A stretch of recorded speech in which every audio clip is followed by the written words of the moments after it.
Developers of Pakistan के इस बहुत ख़ास एपिसोड के अंदर हम आपको वेलकम करते हैं। हमारे आज के एक नहीं बल्कि दो मेहमान हैं। The first guest is mister Mustafa Malik, thank you. CEO हैं अल-मनान डेवलपर्स के, and the second one is mister Abdullah. He is a designer and architect of mega projects in Pakistan and in Saudi Arabia. Mustafa भाई, सबसे पहले अपने बारे में, फिर अपनी टीम के बारे में और फिर अल-मनान डेवलपर्स के विजन के बारे में बताइए। बहुत शुक्रिया आपका, आपने टाइम दिया। मैं अपनी बात कर रहा हूँ तो अल्हम्दुलिल्लाह हम लोगों ने 2011-12 में कंस्ट्रक्शन का और रियल एस्टेट का सफ़र स्टार्ट किया। हम बेसिकली 4 भाई हैं माशाल्लाह, तो जिन्होंने हमने काम डिवाइड किए हुए हैं। एक भाई फुली कंस्ट्रक्शन को देखता है, एक मार्केटिंग को देखता है, और एक भाई जो बड़े हैं वो इंटरनेशनल लेवल पे बाय लॉस को देखते हुए और दुनिया में कैसे काम हो रहा है उसको फॉलो करते हुए, तो हम पाकिस्तान के अंदर जो आपने विजन की बात की वो लेके आ रहे हैं कि जो गैप है, जो हमारी आवाम चाहती है, उस चीज़ को हम पाकिस्तान में इम्प्लीमेंट करने की कोशिश कर रहे हैं, जिसका पहला मरला दुबई ट्विन टावर हमने स्टार्ट कर दिया है। ब्रदर, आपने दुनिया में मुख्तलिफ प्रोजेक्ट्स पे काम किया है, खासकर हरम शरीफ पर, तो मैं जानना चाहूँगा कि दुबई ट्विन टावर्स किससे इंस्पायर्ड है? एक्चुअली हर प्रोजेक्ट की कोई ना कोई इंस्पिरेशन होती है, लेकिन मेरा एक जो डिज़ाइन प्रोसेस है वो हमेशा साइट से स्टार्ट होता है। जब भी कोई प्रोजेक्ट मैं स्टार्ट करता हूँ मेरे माइंड में क्वेश्चन स्टार्ट होता है साइट एनालिसिस से, ठीक है।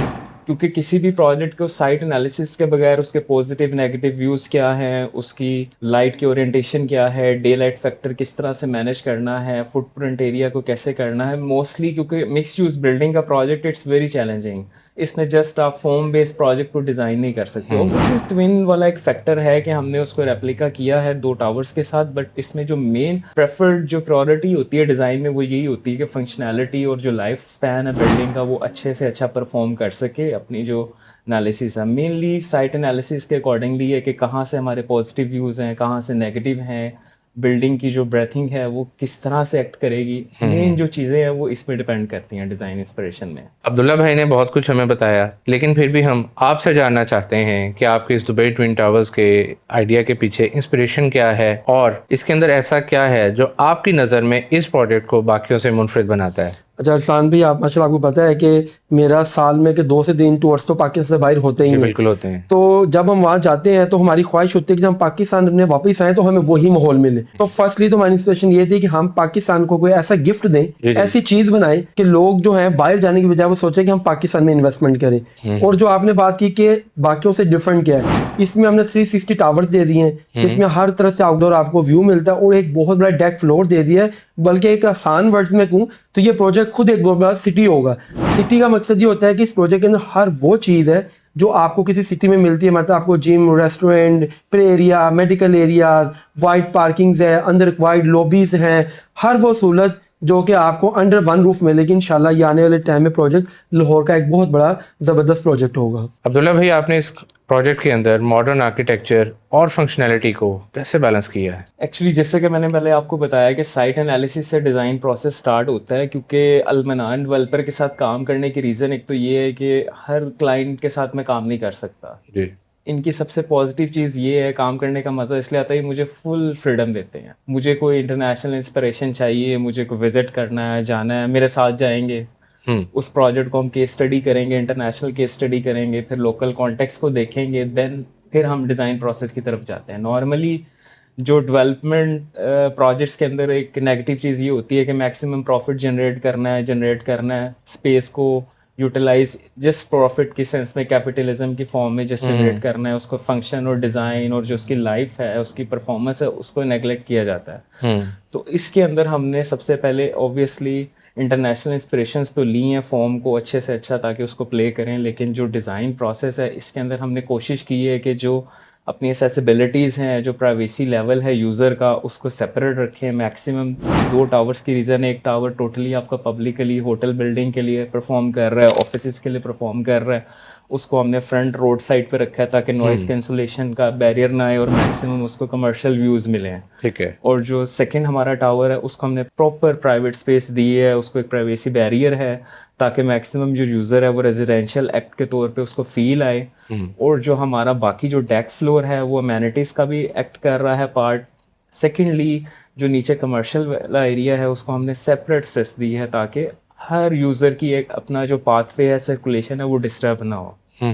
और सेकेंडली हमारा जो, क्योंकि लाहौर का क्लाइमेट है, एनवायरनमेंट है, जी जी जो एक नॉर्मल टिपिकल लाहौर में स्टाइल चल रहा है, आपने ऑलरेडी करंट प्रोजेक्ट्स देखे होंगे, मेरी केस स्टडीज़ भी हैं, इंटरनेशनल आपको रिसर्चेस भी मिलेंगी, प्रोजेक्ट्स फेल क्यों हुए हैं लाहौर में हाई राइज, उसकी रीज़न ये है कि क्लाइमेट के लोग देखते नहीं हैं। जी यहाँ का climate is very extreme, hot climate है, जस्ट ग्लास क्लैडिंग दे देना, उस चीज़ों को करना without shadow analysis, day light factor analysis, आप बिल्डिंग को कभी भी डिज़ाइन नहीं कर सके ताकि वो सक्सेसफुली एक्ट कर सके लाहौर के क्लाइमेट में, क्योंकि जिस यूज़र ने रहना है, आपने उसका कंफर्ट लेवल जो है ना, विदाउट मैकेनिकल और इन चीज़ों को पैसिव एनर्जी के साथ आपने मैनेज करना है। जी जी तो it's a big challenge for high rise building in Lahore.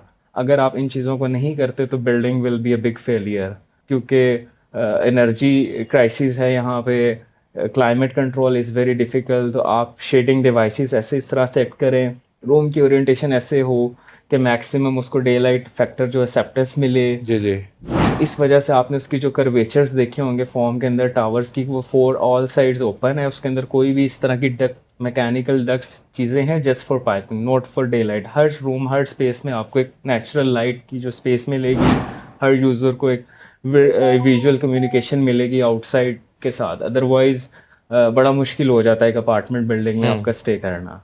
Abdullah भाई, हमारे स्पेसिफिक एरिया के अंदर, या आप कह लें कि लाहौर शहर की इस साइड पे जिधर राइवेंट रोड है, हाई राइज बिल्डिंग्स को किन चैलेंजेस का सामना हो सकता है? ये कौन से ऐसे चैलेंजेस है जिनका ऑलरेडी सामना है? एक्चुअली सबसे बड़ी जो रीज़न है ना, यहाँ पे किसी को कुछ पता ही नहीं है। एक जो पब्लिक है, अवेयरनेस है, डेवलपर भी जो लोग हैं ना, मोस्टली अवेयरनेस, एजुकेशन का जो इशू है वो बहुत ज़्यादा है। इवन के जो हमारी फील्ड के लोग भी हैं ना, बहुत सारे ऐसे लोग हैं जो क्रेडिटेड नहीं हैं लेकिन वो काम कर रहे हैं, लेकिन यहाँ पे कोई एनालिसिस नथिंग। मोस्टली जो प्रैक्टिस है, मैंने यहाँ पे भी काम किया है, वो जस्ट 4-5 ड्राइंग्स एक बनी होती हैं, उसी को स्ट्रेच आउट करके ना लोग काम कर रहे होते हैं। कोई डिज़ाइन प्रोसेस नहीं है, कोई साइट फिजिबिलिटी नहीं है, कोई साइट एनालिसिस नहीं है, कोई सॉइल टेस्ट नहीं है, कोई क्लाइमेट एनालिसिस नहीं है, नथिंग। जो मेरा एनालिसिस है अभी तक, हमारा जो मतलब कि जो सबसे बड़ा चैलेंज है वो यहाँ पे सबसे बड़ा है क्लाइमेट का। क्लाइमेट बिल्कुल इग्नोर्ड है, ज़ीरो। मोस्टली जो प्रोजेक्ट्स आप ऑलरेडी भी देखेंगे मेन ब्लेवर्ड के ऊपर भी, उनके फेलियर की रीज़न ये है कि ओवर हीटिंग बहुत ज़्यादा है, ग्लास ग्लेजिंग का जो यूज़ है विदाउट एनालिसिस, जस्ट इंस्पिरेशन आपने खोली है ब्यूटिफिकेशन के लिए ग्लास ब्यूटिफिकेशन लगा के लिए। दिया। एक बिल्डिंग कनाडा में बनी है, वो वहाँ के क्लाइमेट के हिसाब से, लेकिन आपको पेंटरेस्ट पे अच्छी लगी है, नहीं जी ये ग्लास लगा हुआ है, हमने तो ऐसे ही बनाना है, लेकिन आप उसकी प्रैक्टिकलिटी और उसकी फिजिबिलिटी को इग्नोर करते हुए शीशा लगा देते हैं, और वो शीशे के बाद ना आपसे कूलिंग की जाती है, ना एनर्जी क्राइसिस को देखा जाता है कि आपने पैसिव वेज क्या यूज़ करने हैं, कि आपको कम से कम mechanical ways of energy use करना पड़े उस बिल्डिंग को कंट्रोल करने के लिए क्लाइमेट। क्योंकि यूज़र का जो यूज़ है, जैसे आप हाइट से अपर फ्लोर्स पे जाते हैं, आपकी जो हीटिंग कंट्रोल है वो बढ़ता जाता है। जो सन फैक्टर एनालिसिस है, डे लाइट फैक्टर है, वो बिल्कुल ज़ीरो इग्नोर्ड है। आई थिंक सबसे बड़ा चैलेंज वो ये है। सेकंड, आपकी जो मटेरियल सिलेक्शन है, आप मटेरियल कौन सा यूज़ कर रहे हैं, आप इंसुलेशन की क्या डिटेल्स हैं, सेक्शनल डिटेल्स क्या हैं, आपकी वॉल की डिटेल्स क्या हैं।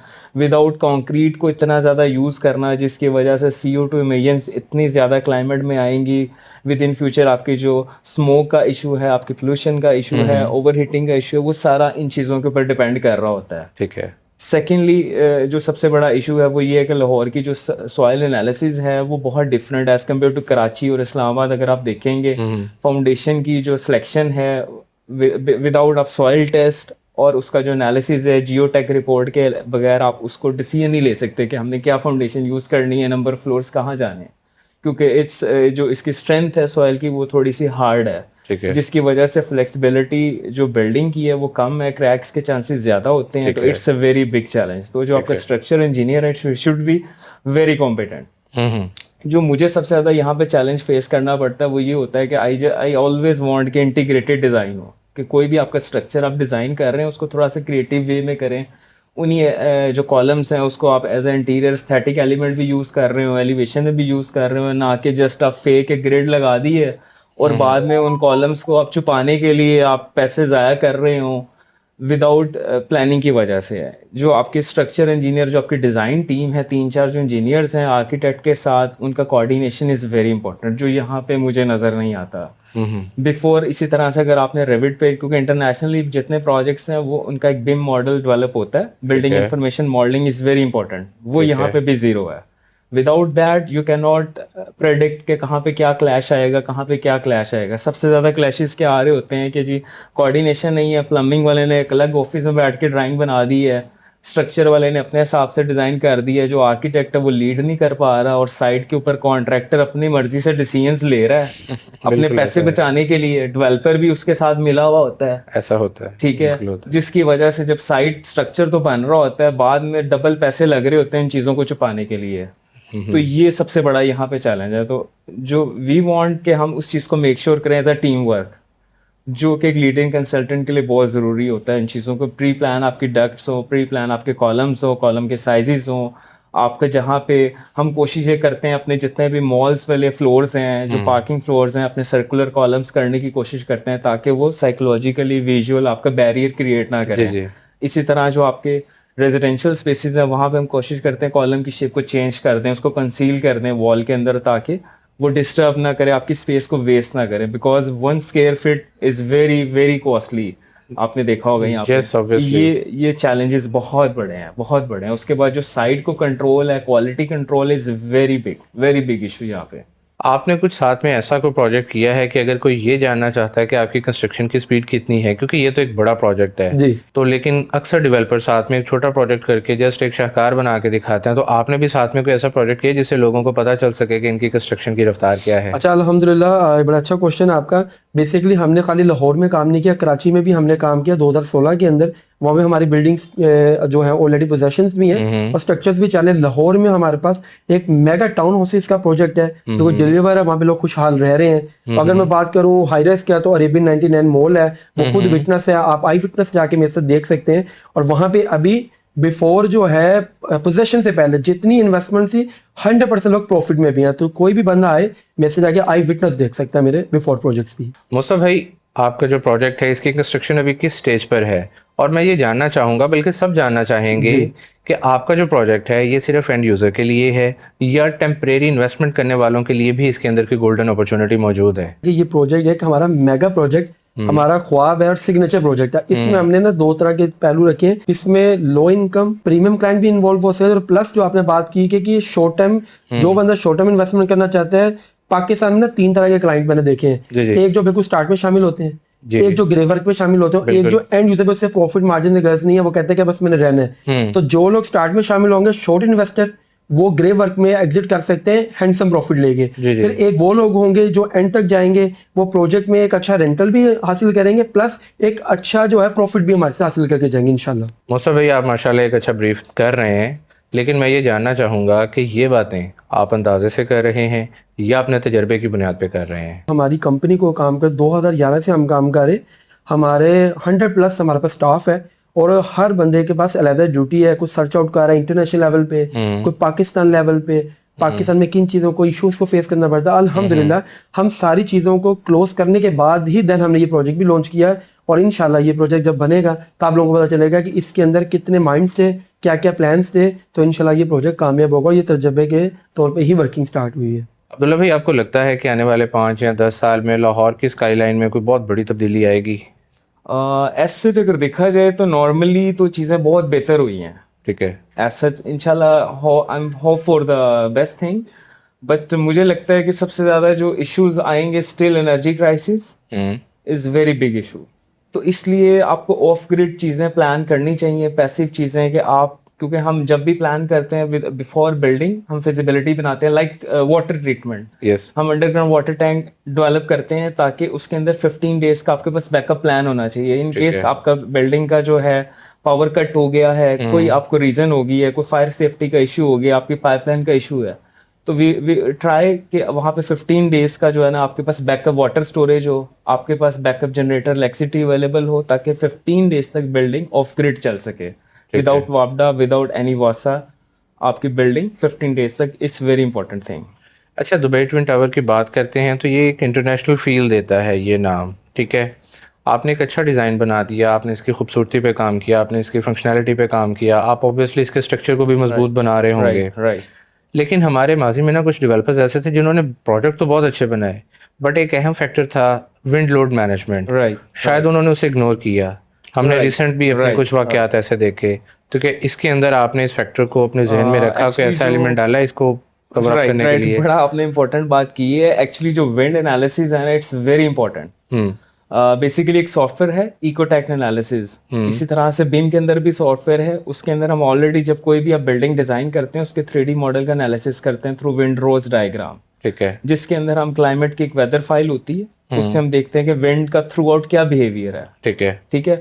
ऑब्वियसली जो आपका जो विंड का जो फैक्टर है ना, उसका जो इम्पैक्ट स्टार्ट होता है आफ्टर 40 फीट। ठीक है। अंडर 40 फीट इट्स नॉट इम्पैक्टेबल, मतलब उसका कोई इम्पैक्ट नहीं है विंड का। ऑब्वियसली अगर इस बिल्डिंग की हाइट ज्यादा है तो जो इम्पैक्ट आता है वो 40 फीट अबव आता है। ठीक है। उसका तरीका ये होता है कि हम इसका 3D प्रिंट एक मॉडल करते हैं, उसकी सिमुलेशंस करते हैं, विंड सिमुलेशन करते हैं, फिजिकल सिमुलेशंस करते हैं। फिजिकल भी करते हैं। फिजिकल से पहले CFD एनालिसिस करते ठीक हैं। है। CFD एनालिसिस में क्या होता है कि बिल्डिंग के ऊपर जो डाटा होता है क्लाइमेट का इंटरनेशनली जो अवेलेबल है, क्लाइमेट की फाइल है, उसके अकॉर्डिंगली विंड का जो पिछले 50 साल का डाटा है उसके अकॉर्डिंगली उसका बिहेवियर चेक करते हैं। ठीक है। ठीक है। आपने देखा होगा दुबई ट्विन टावर की जो कर्व्स हैं, उसके जो कॉर्नर्स राउंड हैं, जो उसकी क्लैडिंग आपकी एरोडायनामिक आ रही है, उसकी रीजन ही सबसे बड़ी ये है। एरोडायनामिक शेप की रीजन ही है कि वो काइनेटिक बिहेवियर क्या है, रिस्पॉन्स क्या है। ठीक है। अगर बिल्कुल इसको स्ट्रेट बॉक्स हम स्ट्रेट ले जाएं तो वो उस केस में प्रॉब्लम होता है, क्योंकि जो बॉक्स है वो आपको एक एब्स्ट्रक्शन क्रिएट करता है, एज अ हर्डल एक्ट करता है, जिसकी वजह से एडीज क्रिएट होते हैं, वैक्यूम क्रिएट होता है, एयर पास नहीं करती, प्रेशर की वजह से फिर ग्लास टूटता है, चीजें गिरती हैं, साइन बोर्ड्स गिरते हैं, इस तरह की चीजें फेस करनी पड़ती हैं। दूसरा, ग्लास के अंदर एक और सबसे बड़ा फैक्टर ये होता है, हम इसके अंदर वायर गाज जो ग्लास है, मैश वाला सिक्योर ग्लास, वो यूज करते हैं, क्योंकि कोई भी एक्सप्लोजन होती है कि ट्रांसफार्मर एक्सप्लोड होता है, कोई भी इंसिडेंट होता है, तो उसकी वजह से, फायर की वजह से, बिल्डिंग गिरने की वजह से लोग इंजर्ड नहीं होते जितने के ग्लास टूटने की वजह से होते हैं। बिल्कुल एक ये रीजन है। सेकेंडली, हमारा फोकस ये है कि हमने इसको पैसिवली कैसे चलाना है, बिल्डिंग को, एनर्जी सोर्सेज इसके कैसे करना है। हमने प्लानिंग ऐसे की है कि हमने हर रूम को, हर स्पेस को डे लाइट दे दिया, मैक्सिमम एक्सपोजर दे दिया ऑल साइड, कोई भी इनडायरेक्ट लाइट की जरूरत नहीं है, आपकी सारी डायरेक्ट लाइट है, तो मैक्सिमम आपको दिन में 7 से 8 घंटे लाइट्स ऑन करने की जरूरत ही नहीं है, वहां से भी आपकी एनर्जी सेविंग हो रही है।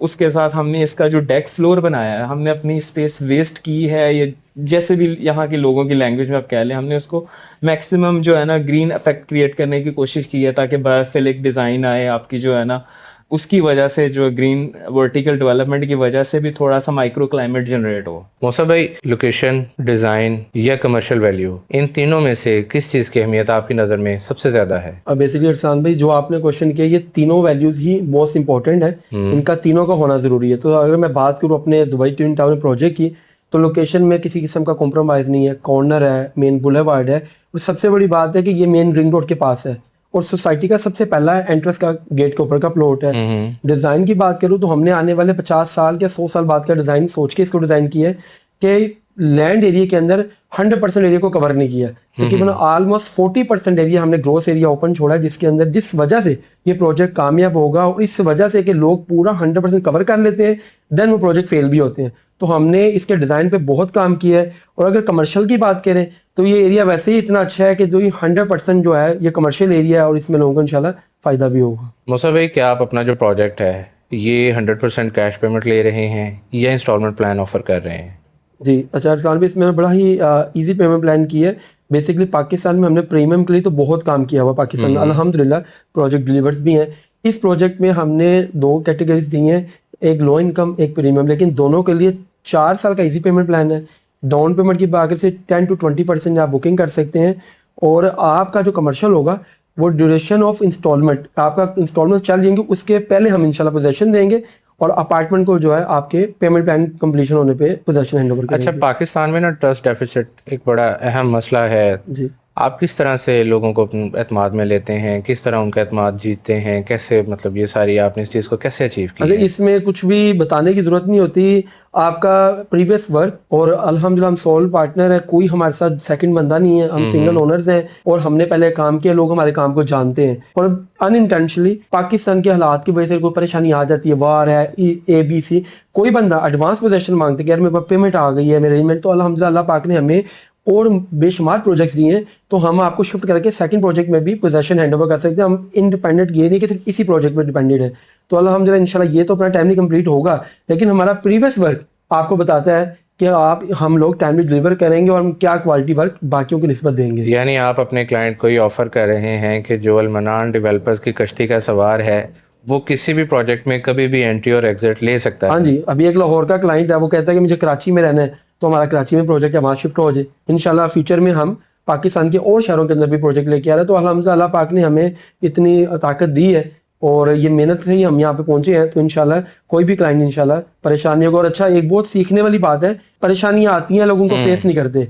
हमने मुश्किल टाइम भी देखे हैं, हालात भी देखे हैं, लेकिन उनको फेस किया है, थोड़ा लॉस खुद लिया है, तो अल्हम्दुलिल्लाह आज अल्लाह पाक ने जो है यहाँ तक हमें पहुँचाया है। आपका डिलीवरी ट्रैक रिकॉर्ड क्या कहता है? क्या हम आपसे डेडलाइंस के हवाले से कोई कमिटमेंट ले सकते हैं? इंशाल्लाह बेसिकली उसकी आसान मिसाल ये है कि जिसमें हमने प्रीवियस प्रोजेक्ट्स में बिफोर वर्किंग भी की है और अल्हम्दुलिल्लाह जो हमारा रिबिन इंडियन मॉल है उसका भी हम टाइमली पोजीशन देने जा रहे हैं और इसमें भी आपको कमिटमेंट दे सकते हैं इंशाल्लाह कि ये प्रोजेक्ट भी अपना टाइमली ही डिलीवर होगा इंशाल्लाह। अब्दुल्ला भाई, अभी मुस्तफा भाई ने हमारे साथ एक टाइम की कमिटमेंट की है, कुछ उन्होंने आइडिया दिया है कि कितनी देर में पेमेंट प्लान कंप्लीट हो रहा है, कितनी देर में जो है बिल्डिंग उसका पोजेशन आ रहा है। आप अपने तजर्बे की बुनियाद पे बताएं ये कितना बड़ा प्रोजेक्ट है और क्या जो इन्होंने कमिट किया है मुमकिन है कि इतने टाइम में ये बिल्डिंग तामीर हो जाए?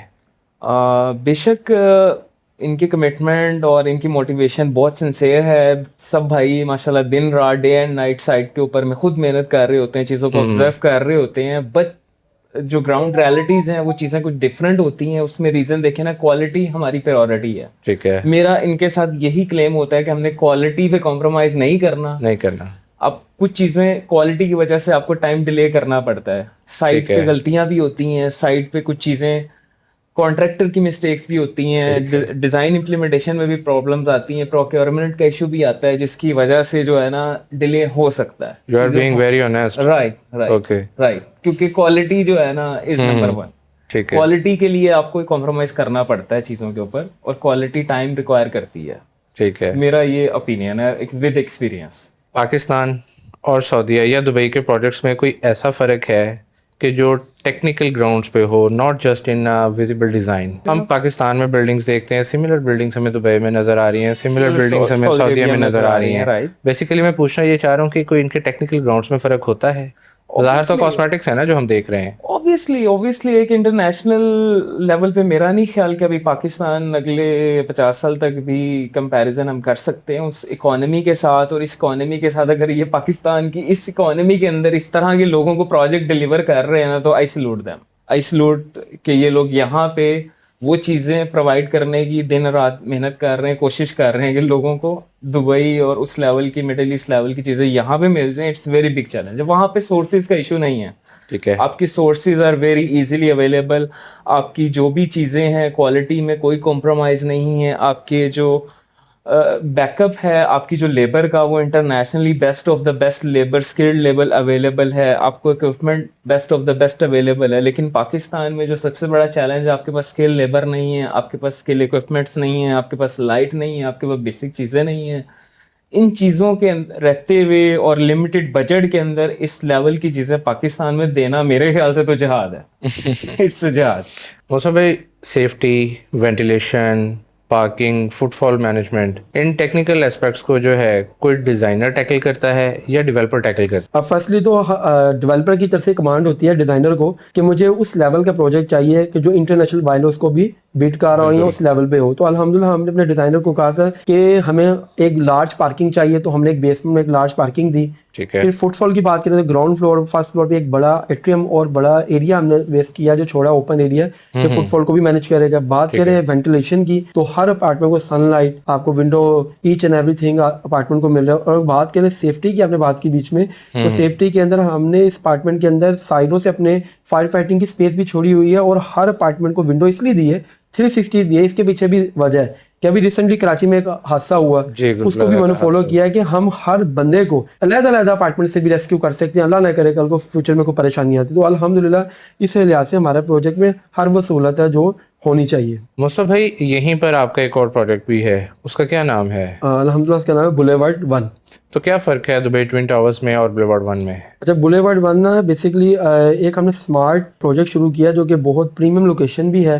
उसमें स्पेसिफिक से हम एक होटल बड़ी चेन लेके आ रहे हैं और ग्राउंड फ्लोर पे सिर्फ फूड चेन्स होंगी जो कि इंटरनेशनल और अपनी लोकल चेन्स होंगी, तो वो एक हम बहुत लिमिटेड टाइम लिमिटेड ऑप्शन के अंदर एक प्रीमियम चीज़ ले बनाने की कोशिश कर रहे ठीक हैं है। जो इस रायमंड रोड की शान हो, कि हर बंदे को पता हो कि अगर मुझे कोई स्पेसिफिक डाइनिंग करनी है या होटल में रहना है या कोई अच्छा ऑफिस चाहिए तो वो सिर्फ बुलेवर्ड 1 में ही आपको मिलेगा। तो वो कंस्ट्रक्शन में कितना टाइम लेगा? अच्छा, उसका हमने कंस्ट्रक्शन स्टार्ट कर दी है और एक अच्छी चीज़ है कि हमने सिर्फ बेचना भी शुरू नहीं किया, और बल्कि बेचना हमने उसमें 30 to 40% ये, बाकी सारा अल-मनान डेवलपर खुद ओन करेगा, फूड से रिलेटेड, होटल से रिलेटेड। उसका प्लान है 2 साल का, लेकिन पोजेशन जो है हमारी कोशिश है कि हम 1 साल के अंदर ही इसको पोजेशन हैंड ओवर करें। मार्केट में बहुत सारे हाई रेज प्रोजेक्ट्स आ रहे हैं, आपको लगता है कि दुबई ट्विन टावर्स और आपका बुलेवार्ड 1 जो है ये फ्यूचरिस्टिक प्रोजेक्ट्स हैं? आने वाले वक्त में कहीं ऐसा तो नहीं है कि लोगों को ये आउटडेटेड लगे? अच्छा, बेसिकली हमने हर उस चीज़ों को वर्किंग करके इस प्रोजेक्ट को लॉन्च किया, क्योंकि ये लाइफ टाइम प्रोजेक्ट्स हैं, आपसे आने वाले 50 साल बाद की वर्किंग करके बैठे हैं। और सबसे बड़ी बात है कि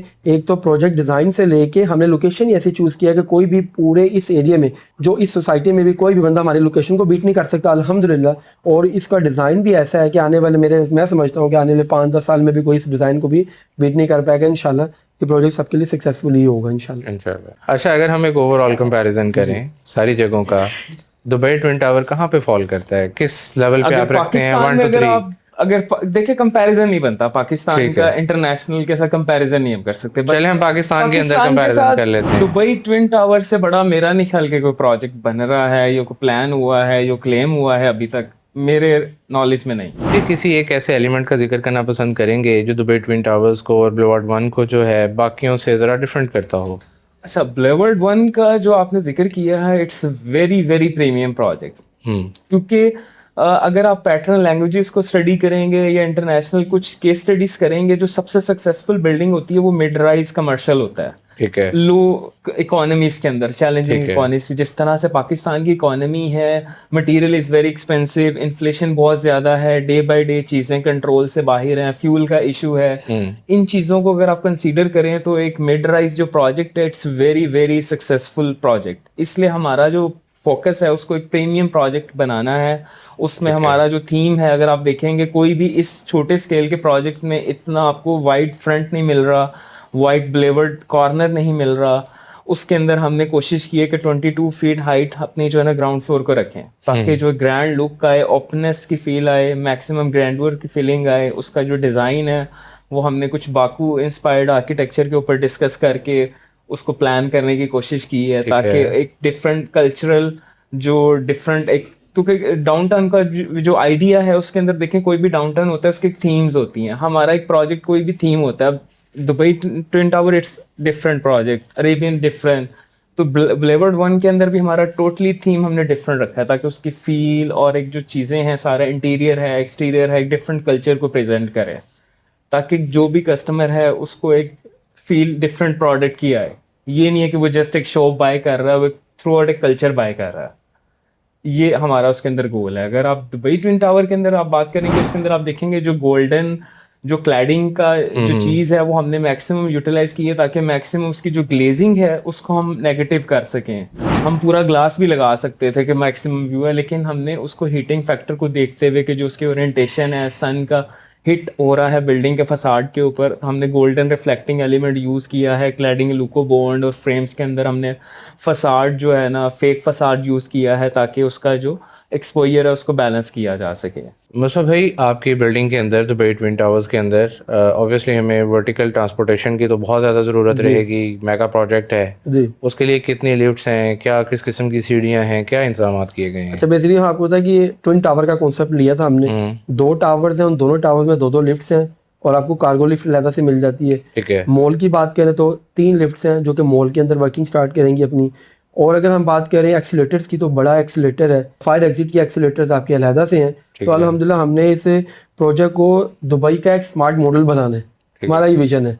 बेसिकली दुबई तो पूरा 5 स्टार है ना, तो हमने उसी का एक स्मार्ट मॉडल एक छोटे स्पेस एरिया के, क्योंकि दुबई के अंदर पूरी दुनिया आती है, तो यहाँ पे जो हमारी रिक्वायरमेंट है उसको हमने देखते हुए एक स्मार्ट दुबई मॉडल देना है। इंशाल्लाह ये आने वाले टाइम पे लोगों को नजर आएगा। कमर्शियल इन्वेस्टर्स के लिए ROI को रियलिस्टिकली डिफाइन करेंगे? अच्छा, अरसलान पे इन्वेस्टर की बात करें तो 2 तरह के इन्वेस्टर्स होते हैं, आपको पता है। एक वो है जो शॉर्ट टाइम के लिए इन्वेस्टमेंट करते हैं, देन एग्जिट कर जाते हैं। एक वो है जो रेंटल के लिए देखते हैं। तो अगर हम अपने प्रीवियस प्रोजेक्ट की बात करें तो लोग ऐसे थे जिन्होंने हमने 1 करोड़ रुपए की शॉप दी, आज वो 1.5-2 करोड़ 1 करोड़ रुपए सेल करके जा चुके हैं। ठीक है। लेकिन अब जो एंड यूजर थे जो अब एंड तक आए हैं, अल्हम्दुलिल्लाह वो 3 लाख 4 लाख उसको रेंटल पे दे रहे हैं। तो 2 तरह की ऑप्शन होती है, बल्कि इसके अंदर तो हमने पोजेशन भी पहले दे देना है। तो मैं समझता हूँ कि जो बंदा थोड़ा सा वेट करेगा वो 100% फायदा भी होगा और एक हैंडसम ROI इसको इसमें मिलेगा। कहते हैं बिजनेस हाई स्केल पे जाता है तो कम्प्लेक्स हो जाता है और उसका जो इफेक्ट होता है वो डेवलपर पे तो नहीं लेकिन कंज्यूमर पे और आपके क्लाइंट पे आता है। तो इन सब चीज़ों को कैसे मैनेज करते हैं? अच्छा अरसान भी इसको हमने बड़ा डीपली स्टडी किया पहले, क्योंकि जैसे स्केल बढ़ता है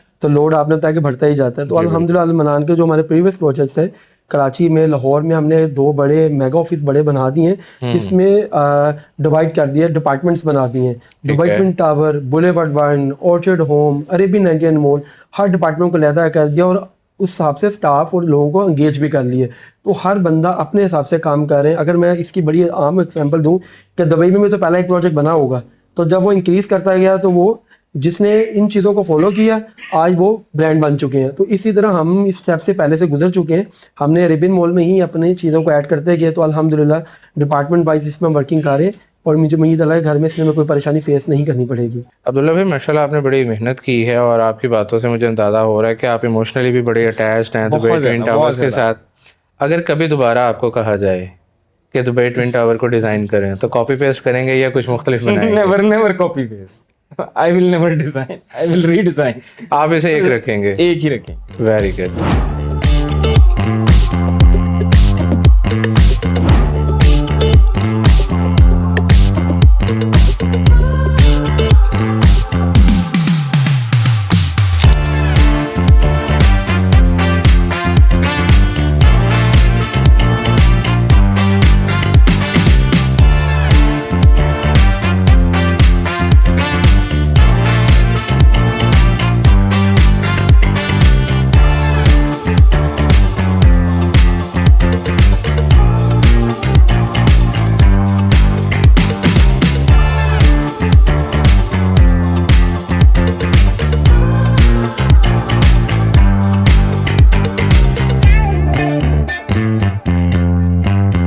मुस्तफा भाई आप हमें ये बताएं, हम ऑन साइड मौजूद हैं, आप कंट्रैक्टर सिलेक्शन और क्वालिटी कंट्रोल इन 2 चीज़ों को कैसे मैनेज करते हैं? अपना साथ में माशाल्लाह आप देख सकते हैं कि बेसिकली कॉन्ट्रैक्टर सिलेक्शन की बात करें कि पाकिस्तान के वेल नोन जो ब्रांड्स हैं जिन्होंने काम किया है उनके साथ हम यहाँ पे कंस्ट्रक्शन कर रहे हैं। और क्वालिटी कंट्रोल की बात करें, प्री वर्किंग भी हम इसमें प्रॉपर करते हैं और आफ्टर वर्किंग भी करते हैं। क्वालिटी कंट्रोल के लिए हमारे बेस्ट कंसल्टेंट जो पाकिस्तान की है, जैसे जैसे हम स्लैब्स और वर्किंग करते हैं वो आके इसको टेस्ट करते हैं और ये प्री भी टेस्ट होता है। लोग तो सिर्फ आफ्टर टेस्ट करते हैं, हम प्री टेस्ट भी इसमें करते हैं। तो अल्हम्दुलिल्लाह आप साइट भी देख सकते हैं कितने फास्ट ट्रैक पे काम चल रहा है। तो ये चीज़ें मेन इंश्योर करती है चीज़ को।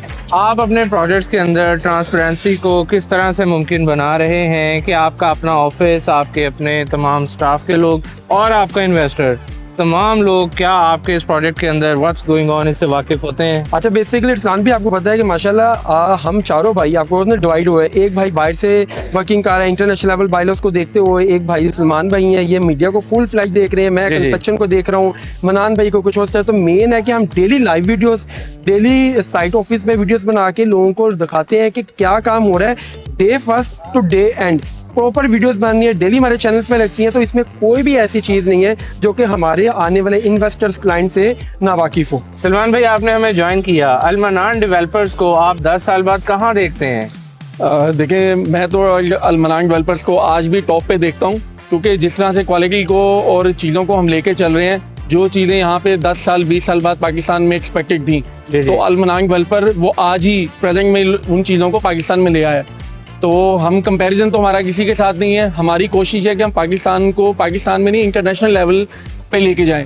तो इंशाल्लाह ताला जैसे हमारा दुबई ट्विन टावर है, इस प्रोजेक्ट को देखते हुए इसके बाद इंशाल्लाह ताला अल मनान डेवलपर जो है पाकिस्तान में एक नंबर 1 कंपनीज में अपना नाम बनाएगा इंशाल्लाह ताला। हर ऑफिस के अंदर हर डेवलपर के साथ कोई ना कोई एक ऐसा शख्स होता है जिसे वो बंदा कहता है कि यार this is my strength, this is my backbone. जी, आपके ऑफिस में वो पर्सनालिटी कौन है? हमारे ऑफिस में देखें सारे ही हमारे लिए जो स्टाफ हैं, कोलीग्स हैं, सब अपनी अपनी जगह मेहनत कर रहे हैं। तो सबका अपना एक स्टेटस है, सबकी अपनी वर्किंग है। तो अब आप अगर नॉर्मली जो मेन पॉइंट होता है सेल्स के पॉइंट ऑफ व्यू से देखें तो वलीद भाई हैं, उमैर भाई हैं, ये हमारी दोनों स्ट्रेंथ हैं। जो फ्रंट डेस्क पे होते हैं, जो सेल्स को भी देखते हैं, टीम्स को भी मैनेज करते हैं। तो ये दो हमारे ऑफिस के ऐसे पर्सन हैं कि मतलब कि अल-मनान डेवलपर का ये मेन पार्ट है ये दोनों। अब्दुल्ला भाई, अगर आपको कभी मौका मिलता है कि पाकिस्तान में कोई ऐसा प्रोजेक्ट डिजाइन करें जो आने वाली नस्लों के लिए एक सिंबल बन जाए, तो क्या डिजाइन करेंगे? अल्हम्दुलिल्लाह वो प्रोजेक्ट मैं ऑलरेडी डिजाइन कर चुका हूँ। वो इंशाल्लाह आपको वो सारी चीजें दुबई ट्विन टावर में नजर आएंगी इंशाल्लाह ताला। इंशाल्लाह ताला। हम अपने देखने वालों को ये बताना चाहते हैं कि प्रोजेक्ट सिर्फ ज़मीन पर नहीं बल्कि उससे पहले विजन में, फिर प्लानिंग में बनते हैं और फिर उनकी एग्जीक्यूशन पॉसिबल होती है। ये था डेवलपर्स ऑफ पाकिस्तान का एक बहुत ही ख़ास शो। वीडियो के साथ जुड़े रहने का शुक्रिया। अल्लाह निगहबान।